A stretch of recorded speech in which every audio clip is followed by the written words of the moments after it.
there. I am. How are Per you, Michael? I'm fantastic. I can't complain. How's everything? Yeah, how's everything going for you this evening? It's going great. How's your evening? So far, so good. Just my mouth is a little dry though. That's the only bad part here. I can understand that problem, especially when you're going into your third hour. Oh my goodness. Seriously. So, welcome to End of Days, the Michael Decon program. It's an honor to finally get a chance to talk to you, Marilyn. Oh, it's great to be talking to you too. Oh, yes. Now, this is the first time here on the program, or as I'd like to say, this is your first rodeo here. Yep, that's Oh, yes. true. So, Marilyn, I definitely want you to tell us about yourself. Give us a rundown on your background, Marilyn.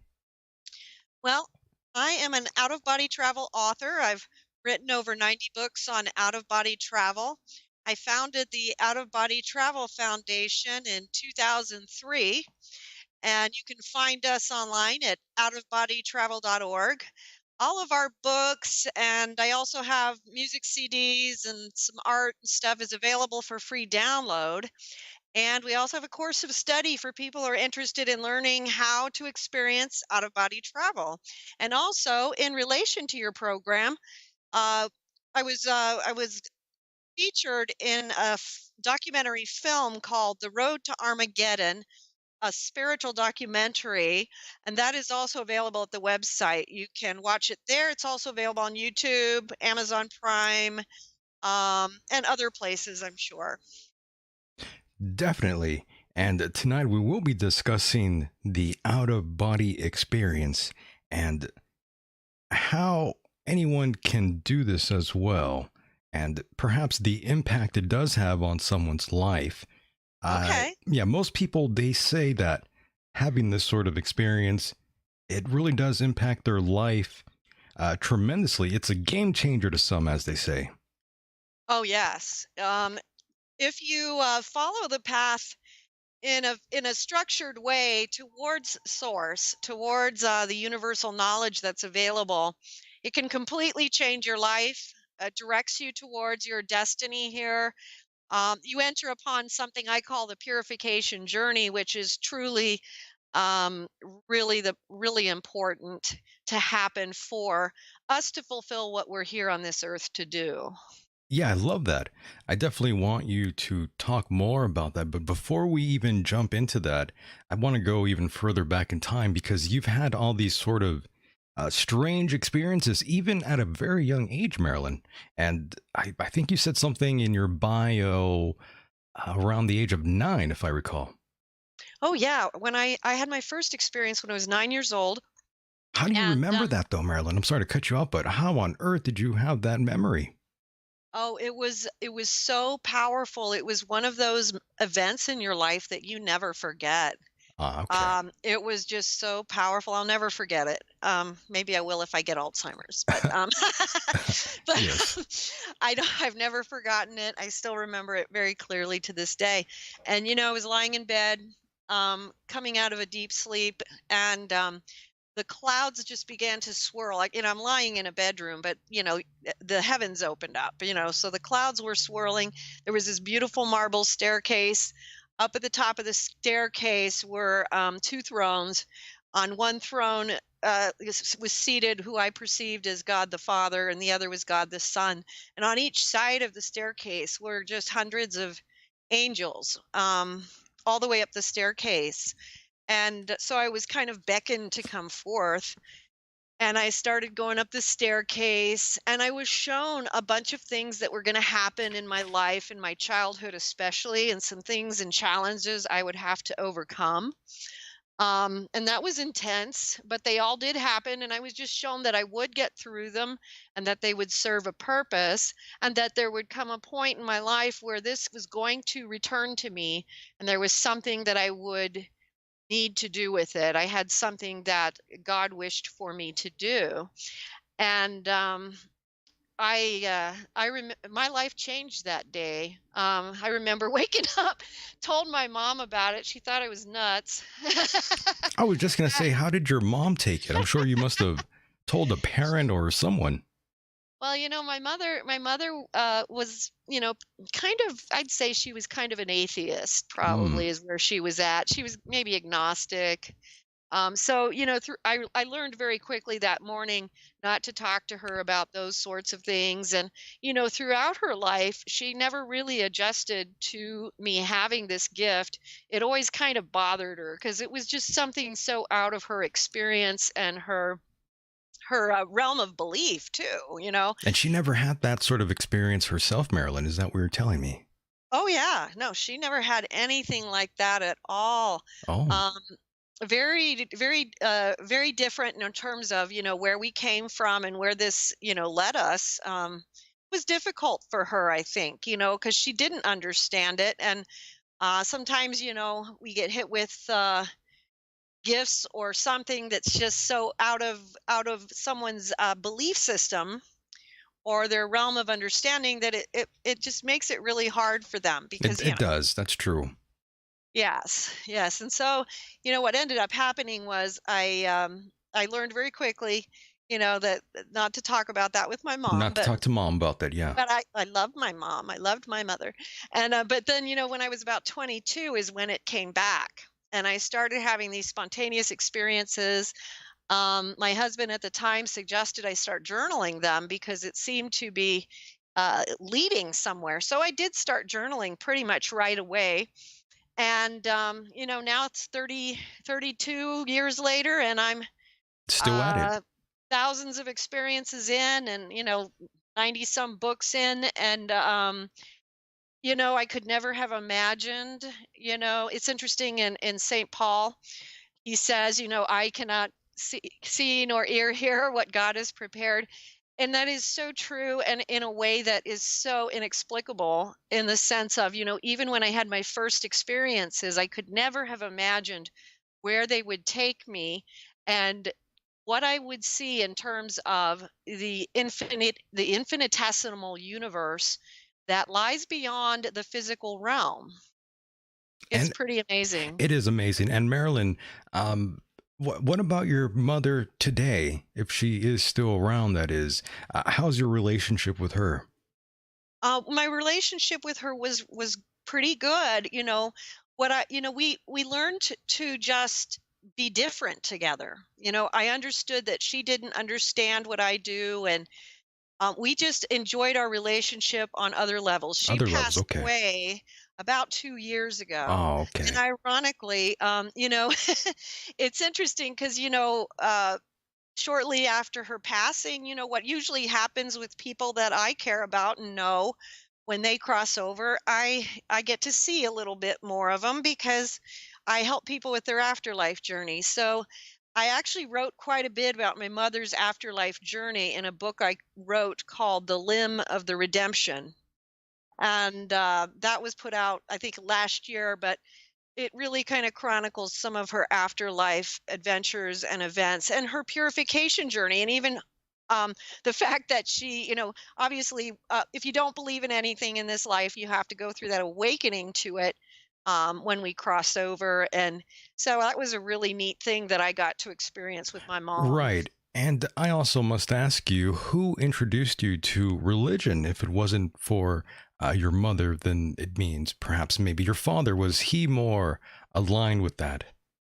Well, that's interesting you say that because, yeah, it was my father. He was a practicing Mormon. My dad's side of the family goes all the way back to the beginning, like when Joseph Smith and the So you're a Mormon, settlers. Marilyn. I was a Mormon. I'm Was actually Catholic now. I Catholic now. converted to Okay. Catholicism in the year 2000. And but my dad was Mormon, and most of my family on that side is still Mormon. And he had got me this little Bible in pictures. He didn't teach me much, but he got me this Bible in pictures that I still have a copy of. It's not the original one because that one fell apart, but I found another one just like it to remember my dad. And Nice. yeah, it's real nice because it was really neat because that did introduce me to God. Okay. And yeah, and then when I was in my early 20s, I was always a seeker. Even when I was young, I always had this deep love for Christ, but I was always a seeker. So I started on this journey of discovering and studying the ancient sacred texts from around the world and from all traditions. So that's what led me eventually to convert to Catholicism. But I studied everything: Buddhism, Hinduism, Islam, Christianity. Yeah, you're definitely deep into religion. You've done your research, no doubt. You've spent a tremendous amount of time doing that. And another thing I did want to ask you here was perhaps, since I've done this in the past, there are lots of people out there that love astral projection. They love the whole subject and the topic, really, of it. And I was hoping perhaps tonight you could teach us a few different methods that you've learned that will definitely help someone new at this. It seems like there are people out there that ask me pretty it's a pretty common question I get every now and then. They want to learn, the listeners, they want to know how to do this. There's always someone new at it. I'm kind of surprised that I'm even asked about this, but it does happen. Oh, really? I hear that question a lot too. And what I would recommend um, is what I generally recommend to people who come to my site for the first time is start reading Come to Wisdom's Door. And there's also another book called The Mysteries of the Redemption, a treatise on out of body travel and mysticism. Come to Wisdom's Door is going to open you up to all the states of mind and the ways that you need to be viewing this journey, and get you prepared. And what happens is when people start reading the mysteries of the redemption, they generally, there's just a lot of people just start having experiences. And part of the reason for that is because it makes things possible in their mind, and that seems to instigate it. I know that when I wrote that book, I was told by the spiritual guardians who helped me write it that it was going to do that, and and it has proven to be the case. So I recommend that. We also have a course of study that people can follow, and that's got all kinds of really important things to learn about that will help direct your journey. I'd say one of the biggest and most important things that a lot of people do not talk about is the path of purification. Because we come in here, this is a mortal realm. I talk about this a lot, but this is like a purgatorial realm. It's a mortal realm. That means we're coming in here with elements of good and evil that need to be purified. That's what we're here to do. So, if you're alive in this realm, you can already just assume that part of your journey here is purification of something within yourself that either you misunderstand about the true eternal nature of things, the true eternal nature of love, the true eternal nature of God, and or some type of habitual behavior that may be associated with vices, and it may be more than one because most of us it is. And so when people turn that focus and they really click that in, you'd be so surprised when they just take some of these techniques and ideas from Come to Wisdom's Door. It happens very quickly. Understood. And going back to Mormonism for a moment here, I Sure. I'm just curious. There's always been discussion on the special garment that one wears in the religion. I thought you could perhaps tell me a little bit more about that. Did you have to wear anything like that yourself? In the Mormon faith? Yes. Did you have to Um, wear any special garments? no, the only thing in the Mormon faith, you wear a white robe when you're getting baptized. The Mormon faith, my father is actually the one who baptized me, and they do full immersion. So you wear a white robe. Um, that where you get a full immersion. Now, when I became Catholic, I was baptized in the Catholic faith because there's some question about, there's all the theological questions about which baptisms are valid and all that kind of thing. In the Mormon faith, no, you don't really wear anything unusual. You just, except for baptism, you do that. You know what I mean? Yeah, so no one's wearing special underwear, as they say. Well, you know what? Now that you bring that up, I think I've heard about that. I did not do anything like that. Nothing like that From yourself. Okay. no, I think for what you might be referring to, may be related to people when they are like further into like these temple mysteries that, we never went anywhere close to You that weren't because that. we were pretty Yeah. much not a Okay. devout family. I see. My Yeah, and so which is part of the reason, as I grew older, I was, starting that path of wanting to discover and seek, to find the truth, hopefully, that was the goal. Yes, understood. I just wanted to ask you about that.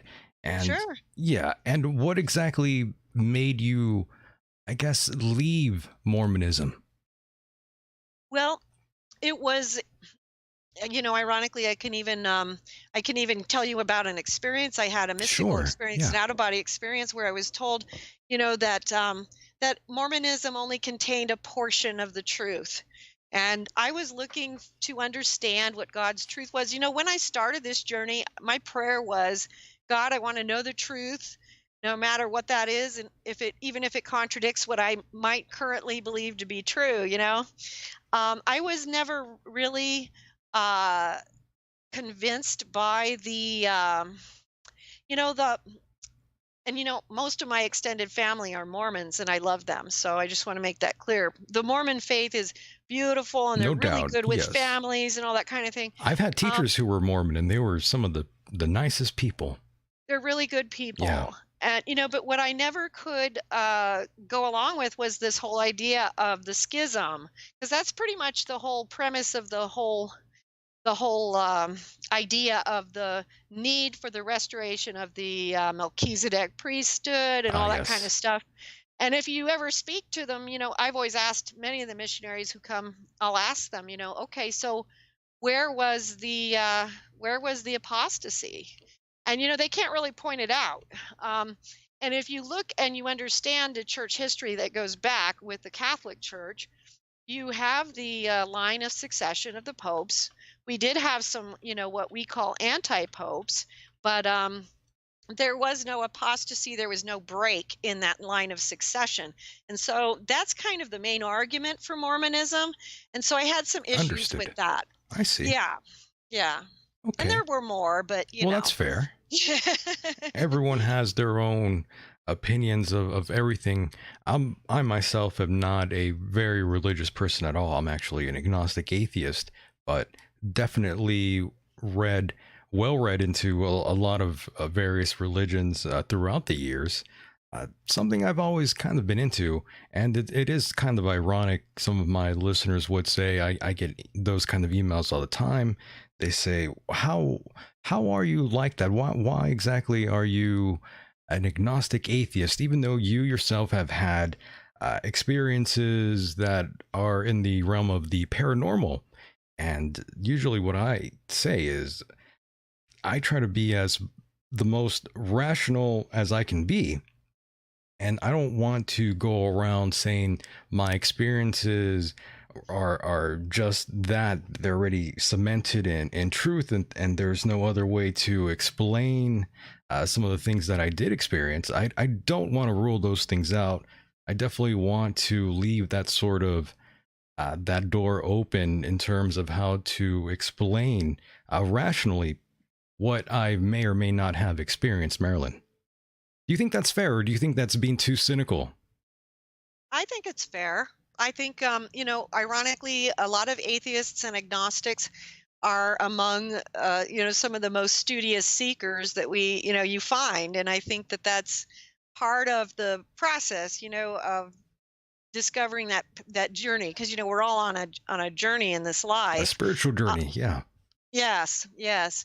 And so, in my experiences might be a little different than yours. I'm Sure. not familiar with the things that happened to you, but yeah, in my particular case, I was very studiously directed towards kind of a religious path where I was instructed to study the ancient sacred texts and look into the liturgies and the prayer books and all these writings of the mystics from throughout the ages and throughout the world. And I think that was partly just something that was particular to my own particular calling. You know what I mean? Yeah, understood. And what about? Scientology, any opinions there? I always figured that they are kind of like a cult. Um, I don't know enough about it to say a whole lot, but I have done some research on it, and it does seem that way to me as well. It's a good thing Uh, you said that because now you're not burning bridges with Tom Cruise. yeah, we can't do You that. can't do that now. I like Tom Cruise, by the way. I'm not trying to take a shot at him. He's a great I love his actor. movies. I He's a love good, his movies. yeah. I'm not a fan of Scientology, but I love Tom Cruise's I'm with movies. you. I'm with you on that one. Trying to get you to laugh there, Marilyn. Yeah. And by the way, as I was looking up information on you, Marilyn, I noticed you were actually interviewed by Casey Armstrong, and that was a name I never imagined I'd see again. And for those who don't know who Casey is, Howard Stern fans know quite well all about Casey and his younger years. And I'm happy he's doing a show on WMAP. Amazing stuff. And what did you think about Casey? Casey seems like, I don't know that much about him. Just met him about a week and a half ago, via phone. And, to me, he seems like a person who's undergone a lot in his life. Oh And, yeah, you know, I've written a lot of books about redemption, and it seems like he's on some kind of a redemption poor journey and he Casey. wants to do positive things now. I Yeah, honestly, to be totally honest with you, I didn't know you who didn't know. Casey You didn't Armstrong know. was. Oh I my have never goodness. listened to the Howard Stern show in my life, so I Oh only my. found out who he was like a couple of days after I did the interview, and a few people pointed it out to me, and I was like, "Well, I never watched the Howard Stern show. I don't know." And so, I think what's interesting with Casey, to me, really showing to me it's interesting because he's had some very serious health Yeah, challenges. he has. And I went through a lot of that kind of thing in my life as well. And the health challenges, one of the quotes from Buddhism that I really enjoy repeating is that illness, being a teacher of great piety, is not to be avoided. And, so I understand the journey that occurs when you are facing, mortality at a younger age. And it can be very spiritually transformative, and I think Casey's going on a deep journey. I And think so too. I yeah, think there's and something I going think on it's there. great. Yeah, it's great. He has this really amazing mother too. I've heard a lot about her in the last week. She teaches overseas. She teaches children in school. She's been doing that her entire retirement, and she seems like just a really amazing woman.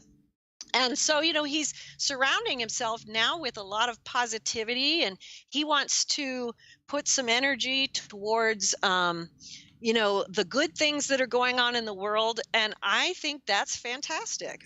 I agree with you on that one.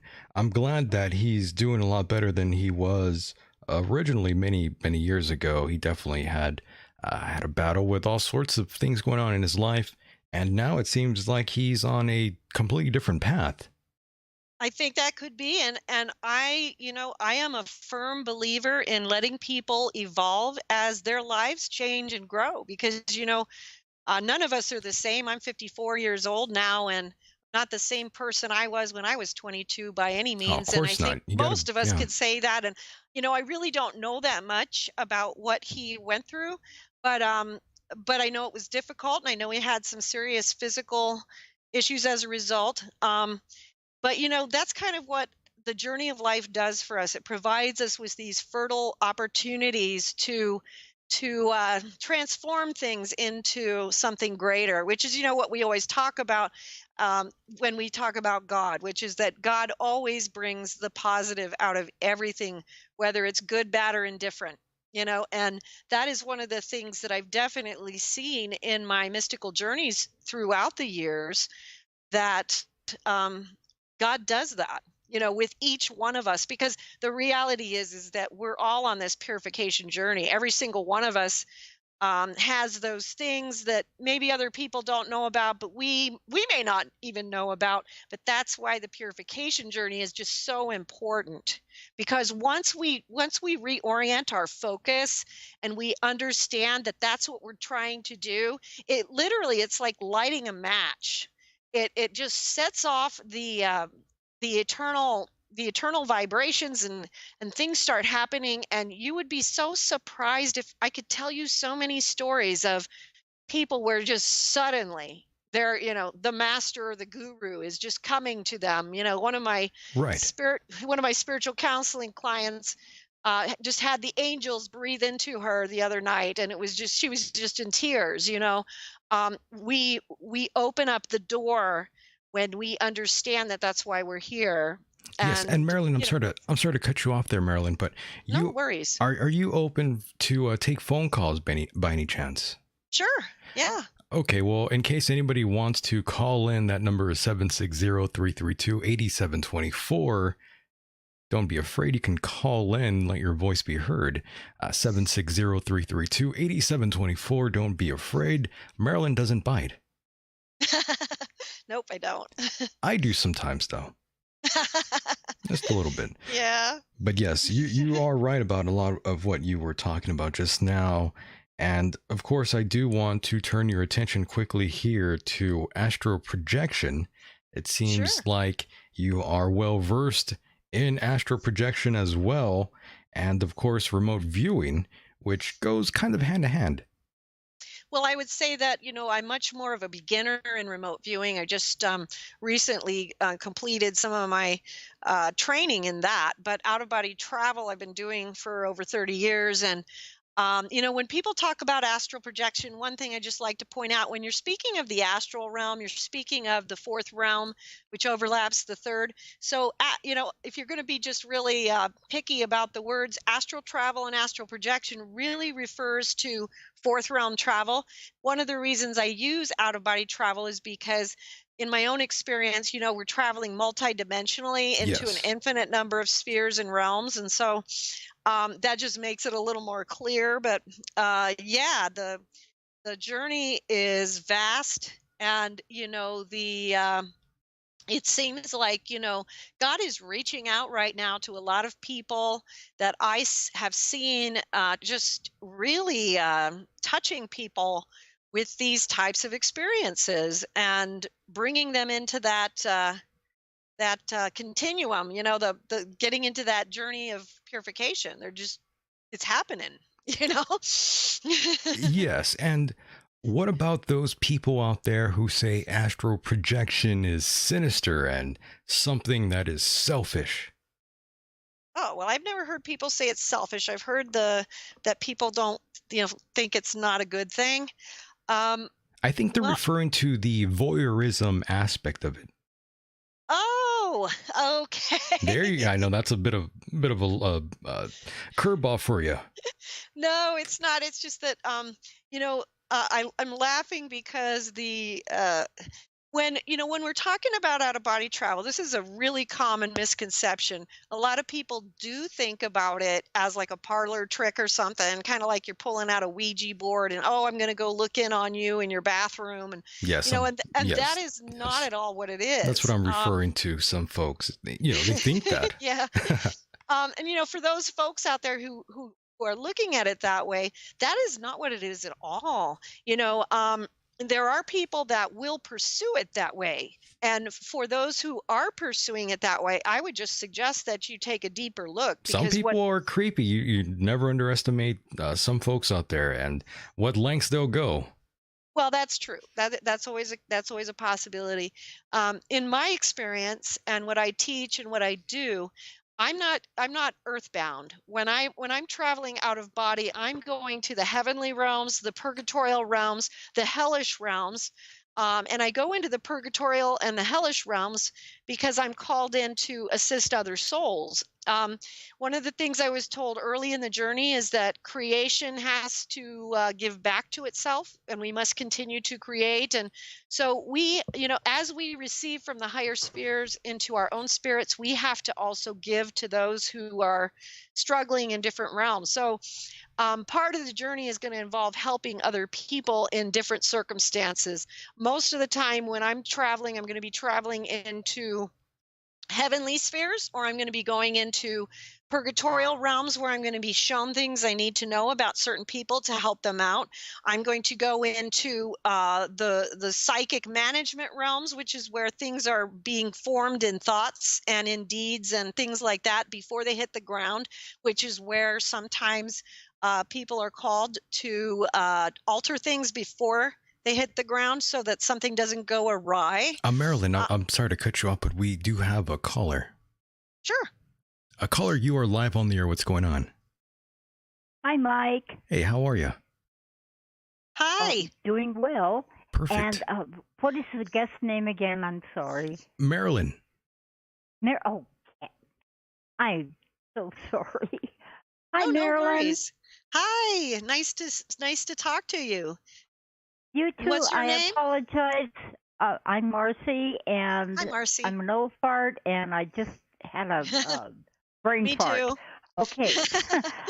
You were talking about out of body experiences in your early life, and the first time I remember having an out of body experience, I guess I was a baby. I was maybe 2, 3, 4 years old, no, 3 years oldish.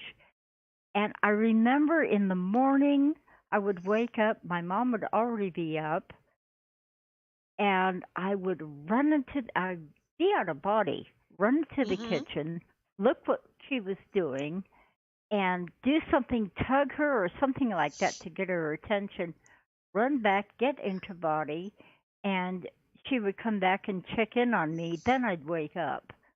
And I remember doing that a lot of times, and I think I was just being a brat.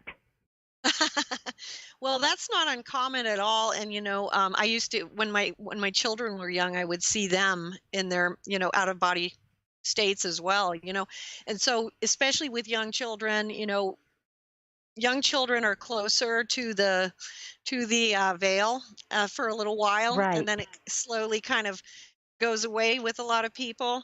And so that's not unusual at all. That's a very good.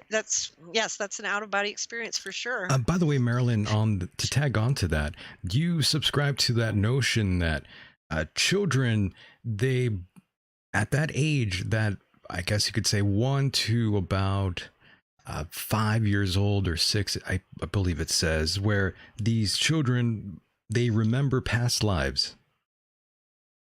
Well, yes, I definitely agree that that happens. Doesn't happen with every single child, but I do believe that that happens, and I definitely witness things like that with my own children at different points.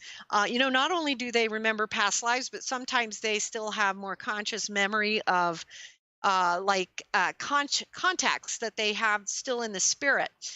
Because before, life between lives, as people talk about, there's contracts that are made, and so, like, for instance, um, you might have relatives or other people who are uh, who are going to watch over that child and direct them in a certain way towards the calling that they're going to serve in their lifetime. And so, for instance, like one of my children, she would see her great grandfather who was always kind of talking to her about medical things, and she ended up in the medical field. Oh, And so wow. things like that, you know what I mean? Yes. And Marcy, how is it that you remember that? I That can't is believe. unusual to remember Yeah. that so So long. I young.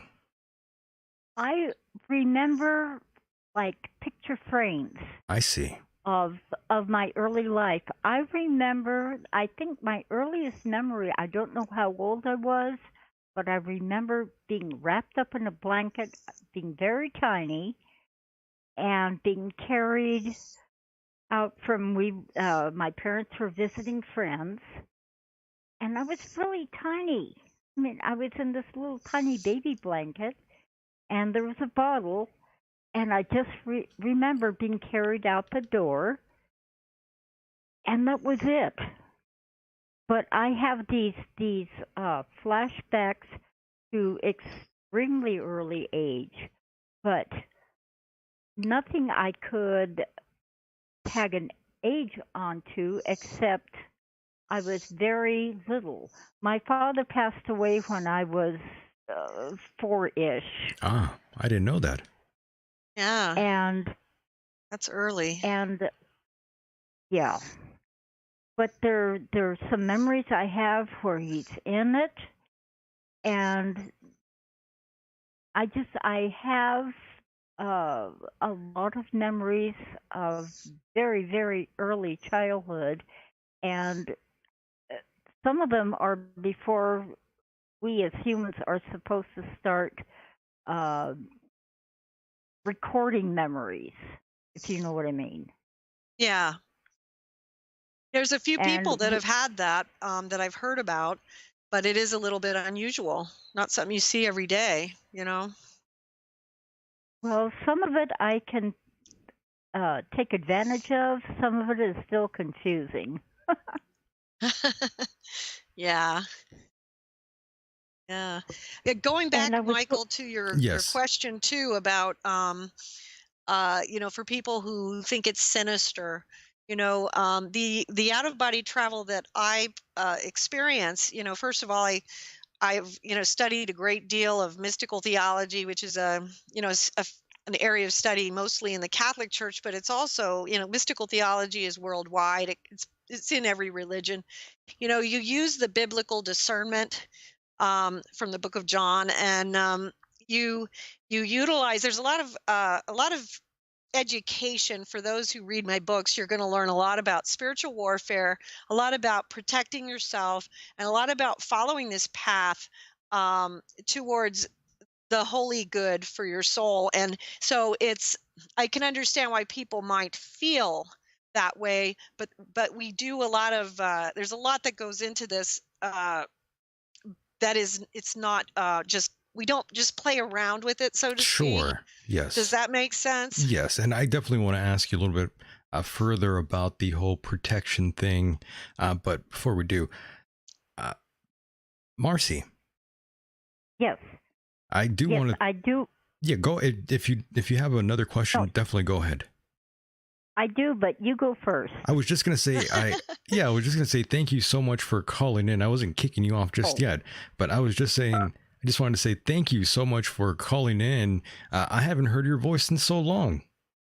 well, you're welcome. I haven't heard yours either, and I miss you, man. We all missed you. Lots of people in the chat room have been wondering where is Star. Well, I'm here. Let's just say I was on a Hi, savant. yeah, you were on Okay. hiatus. Exactly. No worries. Go ahead. I want to put forth a theory of mine Sure. that right now we are in an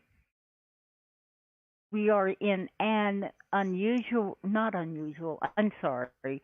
We are in a time of change that is historic.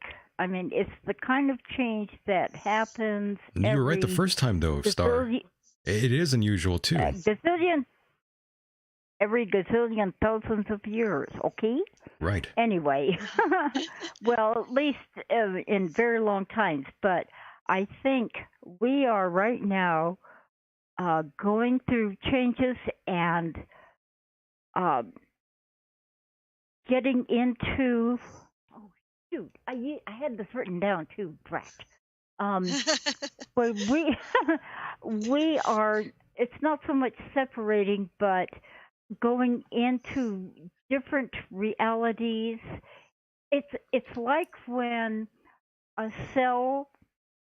It's like when a baby cell. Okay, the egg is starting to divide and redivide to become the being. Like when after the sperm hits the egg, the cells start dividing and dividing and multiplying and so on and so forth. And we are just about ready to be a new being, but in many different realities because we have such imagination that there is more than one reality waiting for all of us.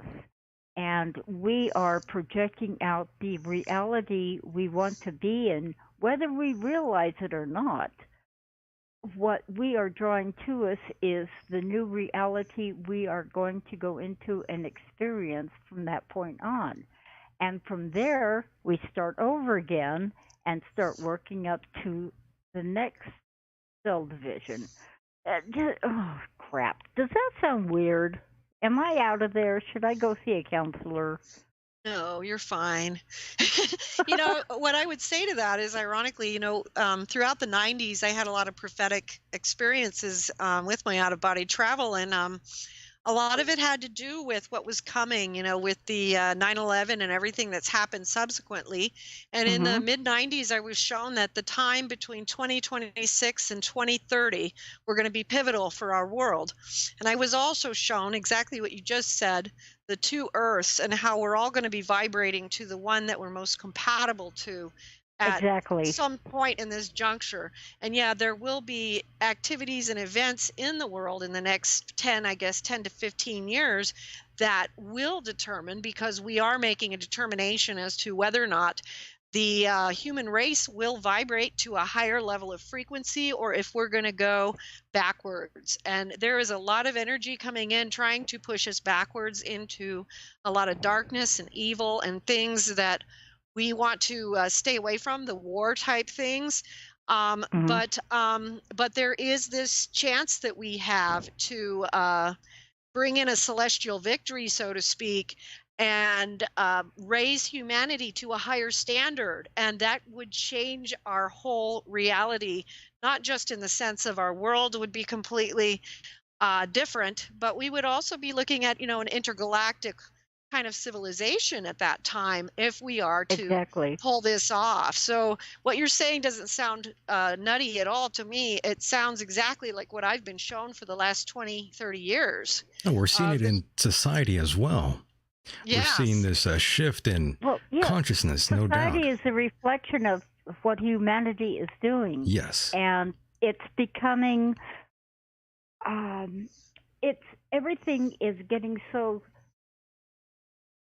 not static, but ecstatic, very energized, and it's like challenging what is going to be rising, what needs to be.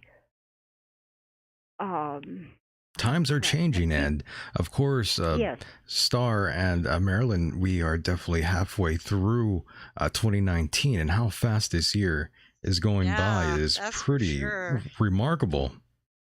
Yes, it has gone well, very fast. Go ahead, Marcy. I just hope I get to stick around long enough to see the at the finish line. I mean, at the result, and a little bit on where it's going because I don't have that much time left. I mean, I'm old. I I'm an old fart. You'll get to see it either way. Whether think you're you're- here or there, you're going to see well, it. So. yeah, but yeah, I can cheer from up there or in here, and I kind of want to be with the group to cheer before I go cheer from upstairs. Marcy, you think you're Yeah. Marcy, you think you're checking out soon? Oh hell, I hope not. I'm not planning on it. Well, you have to keep in mind, Paul Hellier, he's about 99 now, probably, and he's still going strong. Oh well, hell, if I get that much, then I'm good to go. I think you can make Yeah, it. I think you can too.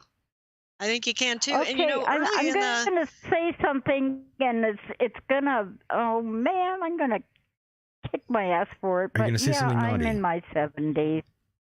You're not that old. Anytime I say you're not that old, I Okay. always think of Paul Hellier. That's who I compare Well, hey, everyone to. I'm like, you're not remember- that old. 70 is the new 50. Okay. That's right. You got it, girl. That's right.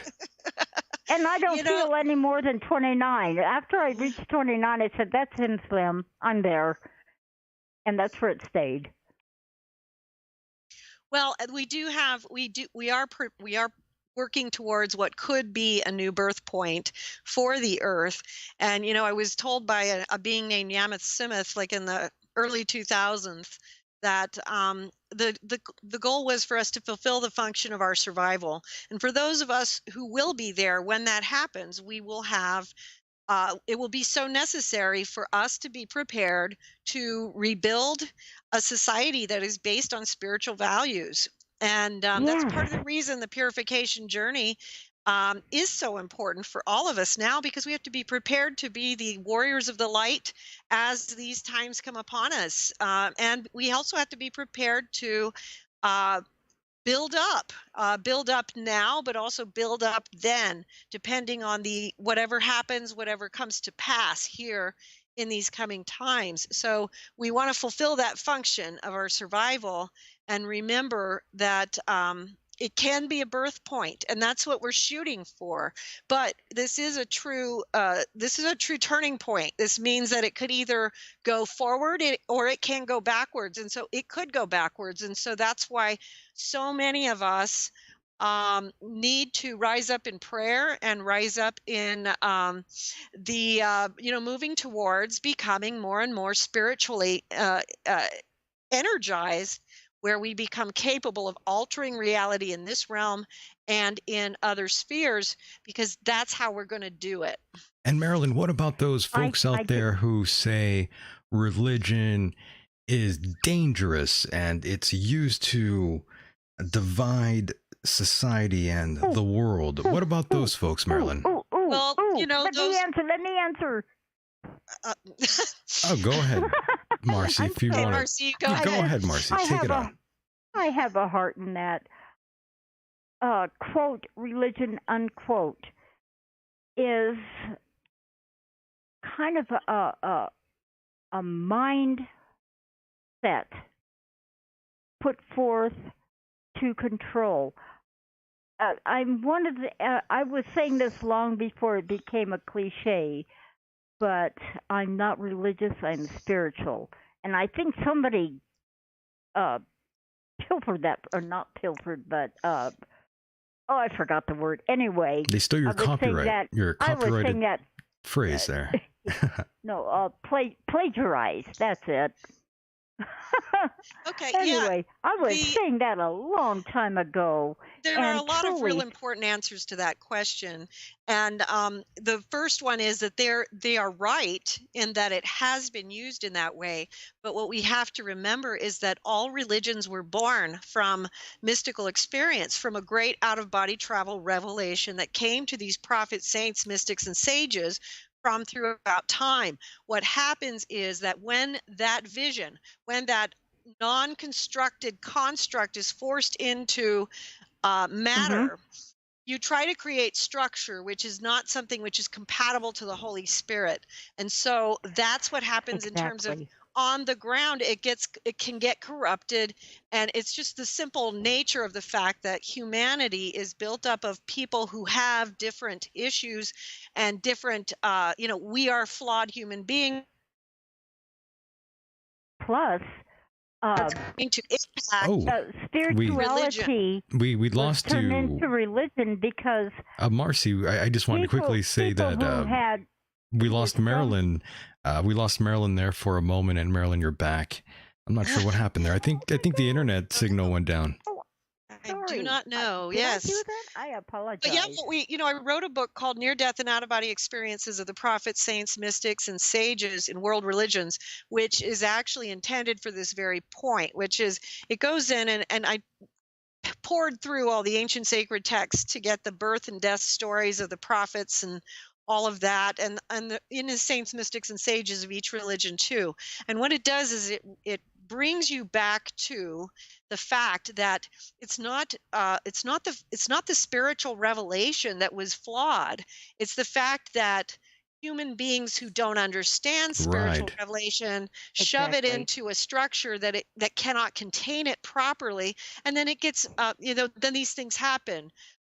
so that's a really big problem because we have seen a lot of very serious problems, violence, wars, and stuff going on for, literally millenniums.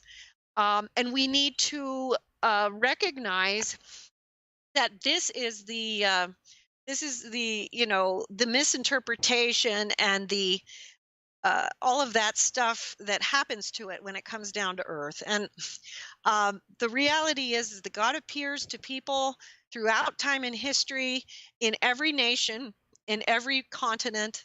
And it's really important that we respect that we respect that there are different faiths and they have different practices, and there's a reason for that. God created us flawed. He also created us in different regions of the world where he knew that these types of practices and faiths would arise. Uh, in terms of just understanding the reincarnational cycle and the karmic ramifications of it, there are reasons why in some lifetimes we may need to incarnate in a country where we're going to be Muslim, or incarnate in a country where we're going to be Buddhist. It's just a necessary part of the journey of the human soul. And so we have to stop beating each other up and thinking that someone has to be right or wrong, because the reality is that they all have a purpose. Right. And Marcy, Marilyn? go ahead, Marcy. Oh, Do your thing. Marilyn, I just want to say that you're totally right. Oh, But thank you. there, well, yeah, you already knew that though. No, Um, I could be wrong, but I'm just sharing. Yes. Thank you, no, Marcy. well, you sound pretty much spot on. But what I was going to say, has been for millennium groups of people who take spirituality and religion and use it as a control force, Right. and use it to get people to follow a certain rule, a certain law, to a point that they are terrified that they are going to be uh, punished in life or afterlife with the most horrific punishment, and they're using that ideology to control I'm glad you mentioned people that. to follow their way so they can get what they want. They can get their power, their influence, and get people away from God's heart Yes, and I'm and glad from you God's love. right. I'm glad you mentioned that. And Marcy, I do want to thank you for calling in. Appreciate it greatly. It was nice You're talking to you, welcome. Yes. Marcy. You too, Marilyn. Thank you very much, Nice to Michael. meet And you. I'm going to hang up now. Yes. Thank you, take care. Marilyn. Thank Bye-bye. you. Yeah, she brings up a great point, and I think what we want to remember, though, is that this is not the purpose or the meaning behind the original revelations, and that's where we have to go back to. If we Yes. want to find the pure reason, the pure spirit behind what was intended, Yeah, and on that note about certain individuals who take advantage of others, it reminded me of the pastors, the various pastors who are millionaires. You have people like Joyce Mayer, you have people like TD Jakes. You also have the other gentleman, I'm forgetting his name right now. I think it's like what's his name? Oh yeah, Kenneth Copeland, another figure who was also all over the media recently as well. He's also another name I go to every now and then, who I can't believe is his net worth is that much. It's unbelievable. What is your opinion on these individuals who many believe take advantage of their own flock? Well, I don't have a particular opinion on any of these individuals. What I do know is that there is a thread in Protestantism that believes in a prosperity gospel, and I think that that's where most of these people are coming from. I see. So that's a particular belief that they have. Now, that is not something that like Catholicism teaches at all. So it's very different from where I might be coming from and what I teach and what I've been taught. Sure, sure. You know, I and I so yes, understand. it's a different belief system that has to do with the prosperity gospel. And what about in terms of Jesus? If he was alive today, where do you think he would align himself with society right now? I don't think Jesus would ever align himself with society. I Do think you ever, but I mean, do you think he would perhaps think that society is just terrible right now? well, I think that what we see in society today is very similar to what we've seen for all of known history. It's not that different. Part of the reason it's not that different is because it's a mortal realm, and this is what happens here.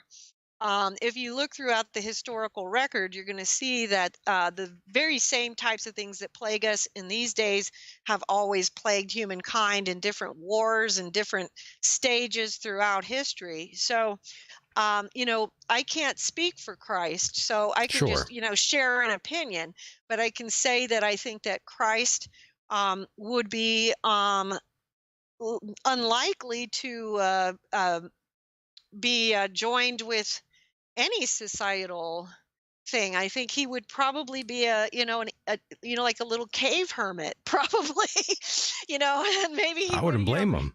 yeah, I don't know if you're familiar with like the early desert fathers. In the history of the church, there's the early church fathers who wrote all of tons and tons of the early writings, but there's also the early desert fathers, and those were the ones who wrote the Philokalia, which is a beautiful compilation of the writings of these desert hermits that literally many of them lived in caves, and they were very, very holy people. There were desert hermits who were male and female. They called them the desert mothers and fathers. Um, and I think that if you're really trying to attain to a really true spirituality, there's always going to be some solitariness to the path that you'll take because society is not geared to teach that sort of thing. It's meant to teach something different. In John Bunyan's work, The Pilgrim's Progress, he talks about the wide road and the narrow road, and of course that's in the Bible too. But Right. um, the narrow road is the one that we have to take if we really want to seek God on a personal level and try to seek out holy ideals. Um, the wide road obviously is worldliness. Worldly wise man is what John Bunyan calls the gentleman in his book who spouts out worldly wisdom. Yes. That makes sense to most people because most people are very grounded and very worldly. But, the things of God are not comprehensible to the things of man. So when Very we are true. seeking to get closer to an all holy and almighty God, we are going to have to seek the path that will lead us down the path of holiness. That's because we have to become more like that which we seek. So if we are seeking the all holy God, we have to follow something that's going to teach us what holiness is. And ironically, one of the things I do focus a lot on is mystical theology, because that is actually what it is. It's a branch of theology that deals with mystical visions and the mystics throughout the world from forever. And the path of mystical theology involves this intrinsic self-scrutiny, this evaluation, this looking deeply that we can't just look in the exterior world for that answer. We're not going to find that there. We're going to have to go inward to find that holy path. And that's going to be a quiet, solitary place. Yes, the answers always come from within. That's something Yes. I've always felt was the truth. And I've researched many different groups and different philosophies. And it always goes back down to what comes from the inside rather than the outside, in my personal opinion. Right. And Marilyn, Right. here's another one. If Jesus was alive today, would he be a hippie? I don't know. I mean, Christ is as he always was, always will be, and is to, so he could be, Christ is such that he could be whatever he wanted to be or whatever he needed to be in order to reach the heart of mankind, so yeah, sure, he could be a hippie, he could also be a businessman, he could also be, a priest, he could, I was and kind of we more along the lines referring to the alleged travels he had to India. oh, yeah, I've done a lot of study on that, and I think there's A a lot of lot of people get angry about that when I bring up the travels of Jesus, or what they're called the lost years, quote unquote, of Jesus and the other life that he lived. Lots of other religious folks that I bring that up to, they get so mad, they get furious with me. Well, I'm not gonna be one of them. I Thank have God. studied that a lot, and I think, there is a lot of evidence to support the fact that that is something that has to be considered. You know, there are historical sites all throughout India. There are, actually, texts that have been found in Buddhist monasteries that are, believed to be attributed to Christ when he spent his time there. But, for those who haven't heard of it, there is a lot of material out there. You have to look at the evidence before you just say before you just dismiss it. Sure. There is so much evidence, in terms of where Mary Magdalene, where Mary was buried, where the tomb of Christ is in India today, the tomb of Saint Issa. I'm led to And believe there's that. also, Yeah. I'm led to believe that's true. yes, and he was considered, a holy man in Islam as well as also in the Hindu faith, as well. And one of the interesting things I'll just share, and I know we don't have a lot of time left, so I'm kind of We you, got you you opened a big can of That's worms okay. We, there, we still got some time here. Don't worry. yeah, the liturgies, I spent a lot of time studying the liturgies, and what I find fascinating when I did the study on the stories about Jesus in India, and there is so much archaeological evidence, but you look at the liturgies as well. The liturgies in the Catholic Church, the oldest one we have goes back to Jerusalem, and that one was written by Saint James. But there was Saint Thomas was the one who wrote the liturgies that come out of that area, the Indian continent and area, and it's interesting because there's so many things. Saint Thomas was often said to be almost like the spitting image of Christ. And so, we have these two guys that apparently either looked an awful lot alike or, but it's very possible that this liturgy may have actually been, Christ might have had a hand in it. I don't rule it out. And and there are some very interesting documents as well that I included in a book that I talked about earlier, The Limb of the Redemption, the one I wrote about my mother's afterlife experiences. I also spoke in there because I take a lot of detours. There are some ancient texts that I found that were literally very not very well known texts, but literally the words and the prayers of Christ directly to his apostles, and it's really fascinating stuff, because these would be the original liturgy. This would go before Saint James in Jerusalem, and it's just so beautiful. And you can read it in The Limb of the Redemption, but there's just so much to discover about that for people who don't know about the claims that are made about India. Be open to checking it out and looking at the actual evidence. There's so much evidence; it's hard to just say you can dismiss It's it hard to matter of dismiss it. factly. Yeah. Yeah, there's just a lot of, the archaeological evidence definitely shows that something did happen. And one of the theories, and this is just my theory, so, Sure. I want to make sure I'm making that Yeah. clear. One possibility too is that if St. Thomas, fitting image of Christ, it's possible that St. Issa was St. Thomas, you know, Ah, and that yes. people thought he was Christ. However, I still feel, based on everything that I studied on it, I think it's possible he was there. after the crucifixion. And Amazing. so And of course, you can find Marilynn Hughes, all her work at outofbodytravel.org. We are running out of time here, but we're not done just yet. I do have a few more things to ask you, and sure. and they go back to what we were talking about earlier in terms of society. And it seems like right now we've been having all sorts of complex issues. And one of those ongoing complex issues we have right now in society comes from this other thing going on right now in terms of the LBGT community. I think it's the LGBTQ community. I'm not quite sure how it goes now off the top of my head here. But are you against gay marriage, Marilyn? No, I'm not. I think that personally, I think it would have been fine. This is, just a personal view to Sure. have the we I think we had the ability to have the the legal union thing. I can't remember what it's called. You definitely caught me off guard on That's that one. okay. I know. I just But, wanted but yeah, definitely I yes. think, no, I'm not opposed to that at all. And in fact, one thing I would say about that, and I actually have kind of strong feelings about it.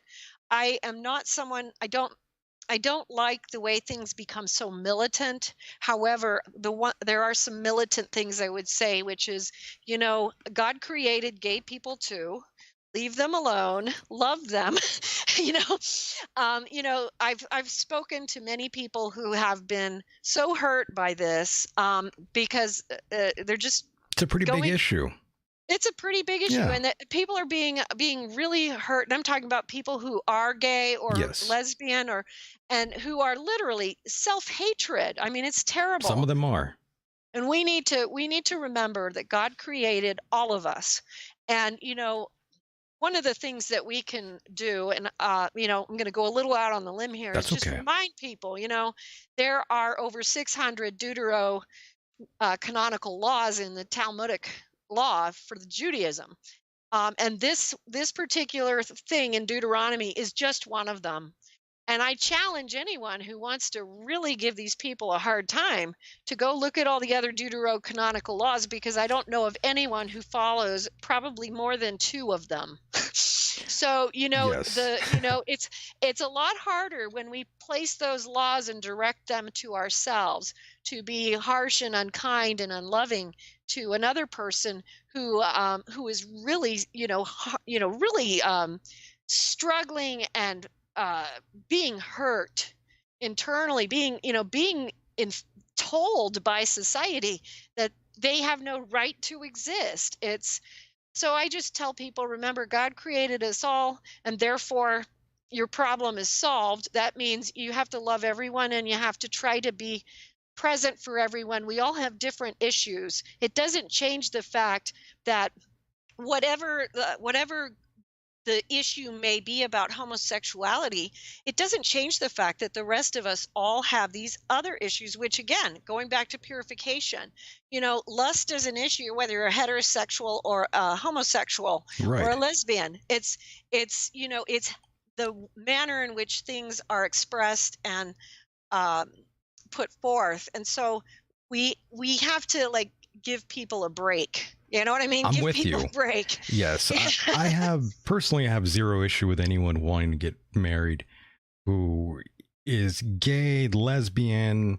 Everyone has an equal opportunity to be just as miserable as the rest of the people in heterosexual relationships or marriages, rather. I don't Good see. point. Yeah, I just think if you want to get married, go ahead.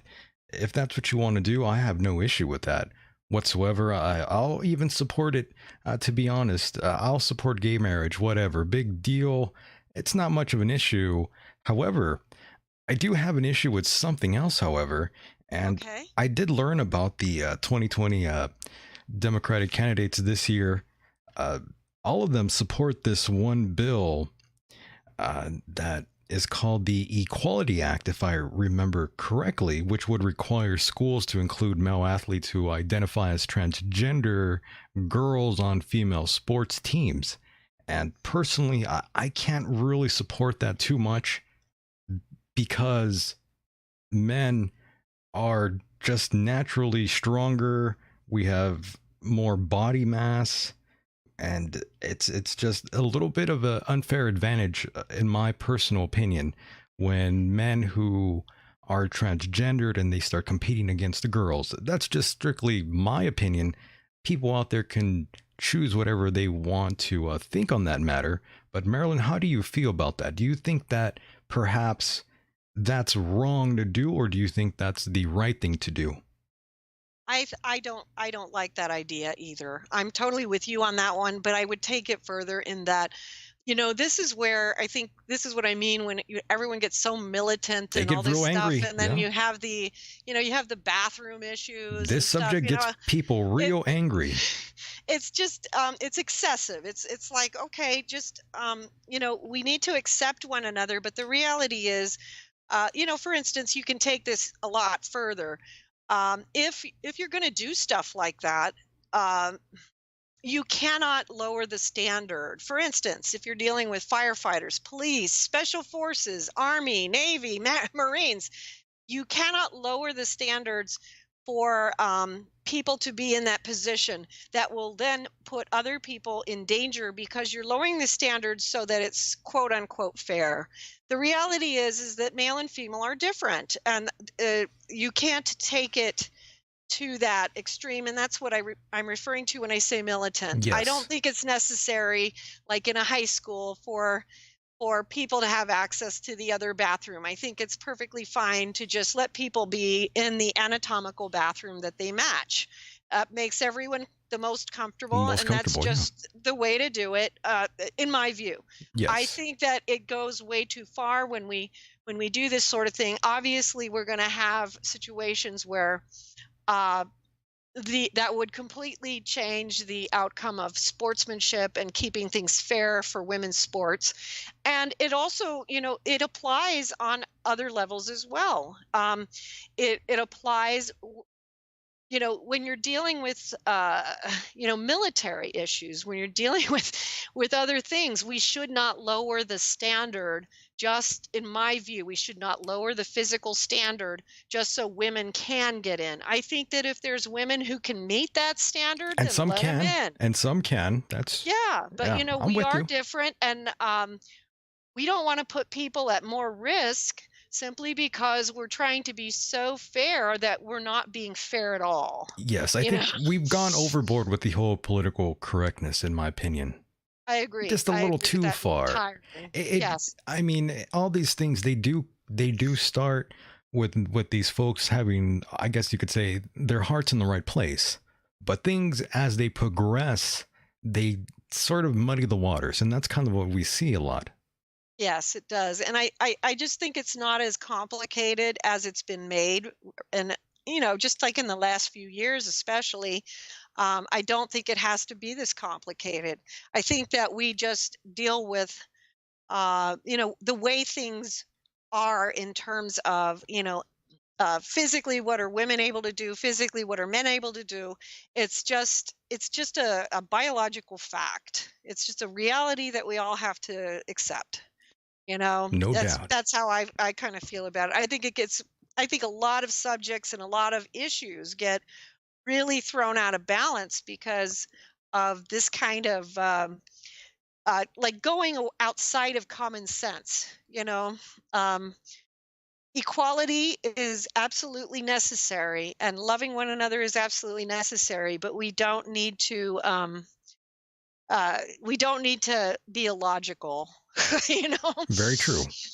And Marilyn, I do want to thank you tremendously for being a part of the program. It's been such an awesome time talking to you. I feel like I Oh, could great time with you too, Michael. I feel like I could talk to you for another hour.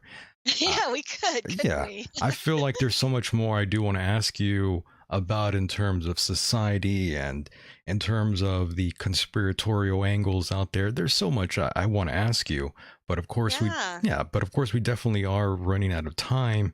But I definitely want to extend my hand to you and bring you back on the program at another time. sure, I'd love to. I Amazing. would love to. Awesome. Yeah. And ladies and gentlemen, you are listening to the sound of Marilynn Hughes. You can find her website at outofbodytravel.org. Outofbodytravel.org. And my goodness, Marilyn, you've written so many books. I'm blown away. Thank you. Thank you. It's like, how did you have the time to do make all these books here? Well, it's interesting how it works because if I'm not energized to write, I can't write a word. But if the Holy Spirit comes upon me, it's just all over the place. I can go all night. Yeah, it's like And you and so channel. it is it's definitely, Right. it's not me. It's whatever the gift that God has given me to move within me. I know what that's like. Without it, I Yeah. can't write anything. Sometimes that happens, especially on the show. I take notes for the program, but all of those notes go out the window, and it's, I listen back sometimes, not all the time, but once in a while I do, and I'm thinking, how on earth did I come up with that? Yeah, yeah, I relate to that. That's that's very similar to the process To writing. that I go through. Writing, Yeah. yes, very much so. Very much I was so. just going to say, I'm sure there are times when you're just looking at a blank piece of paper and you don't exactly know what the hell you're going to write. And then 30 minutes later, it's like someone is feeding you information out of nowhere. Yep. I get that all the time. Yep, that's how it works. Yeah, it's And crazy. sometimes, too, every book that I've written, I was given the title in the out of body travel state, and a lot of times the books are shown to me in the mystical realms as I'm being shown how to start forming it and start creating them, and so it's a very moving process with both sides of the veil working hard to make it happen. You know what I mean? Incredible. Yes. So, Marilyn, it's a tremendous honor and pleasure to have you here, and we'll do this again soon, Marilyn, I promise. Sounds good. Thank you so much, Michael. Oh, yes. And by the way, I'm sorry to forget this part, but any final words before I let you go? The floor is yours, Marilyn. Go ahead. Well, just head out to the website at outofbodytravel.org. You can download all of our books for free, and you're going to learn a lot about how to have those experiences. I do have a set of how-to books that work in sequence. There's 9 volumes in it. You can follow that, but we also have the course of study, and a lot of people are starting to have these experiences, and so I welcome you to join us. And thank you so much for listening. Perfect, Marilyn. Thank you so much, and we'll talk again on the other side. Sounds good. All right, take care. Mahalo. You too. Bye-bye. And there she goes, ladies and gentlemen. That was the one and only Marilynn Hughes. Find her work over at outofbodytravel.org, rather. And of course, I do want to thank all of you out there that are still listening in here. And of course, those who listen to this on a replay, hello from the future. Thank you to the Fringe FM. And of course, Deprogrammed Radio. I also want to turn your attention to michaeldecon.com. Right hand side of the screen, there is a donation button. Definitely donate any amount you'd like.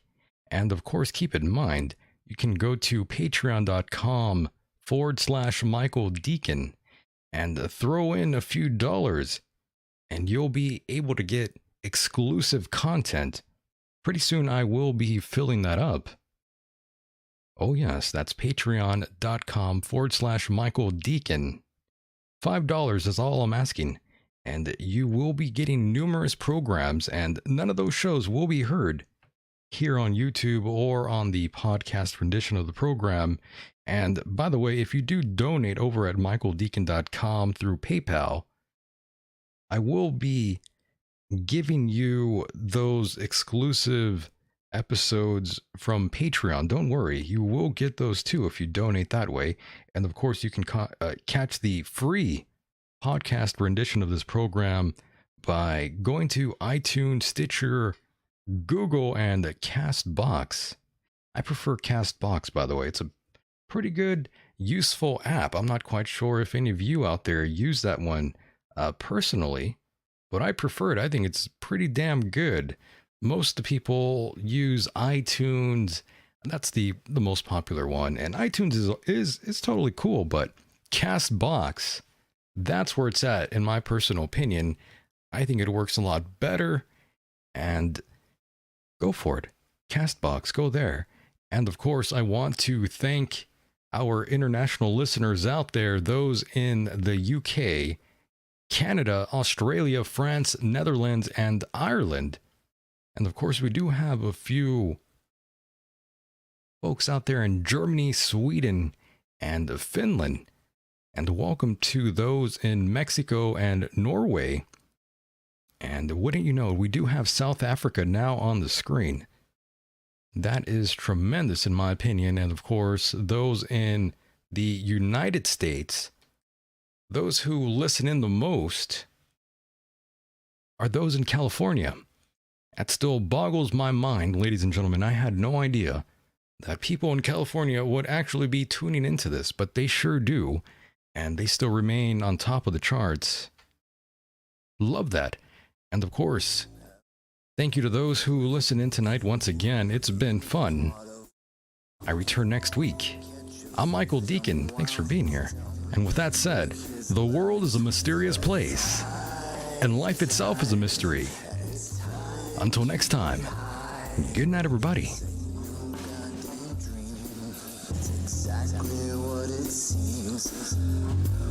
Wake up today just to lay back down and say I won't be coming back. Let's call it a heart attack. Give me some of that knack. This is just a final payback. They all flipped on me, took my passions, left me be. When I had a place to sit, goddamn attitude to fit. Talk real smoothly with a spit. Things have changed and I have quit. Got nothing to look forward to but backlash full of lies. You're too late where you're going. This is fate, the whistle's blown. It's much too late. It's too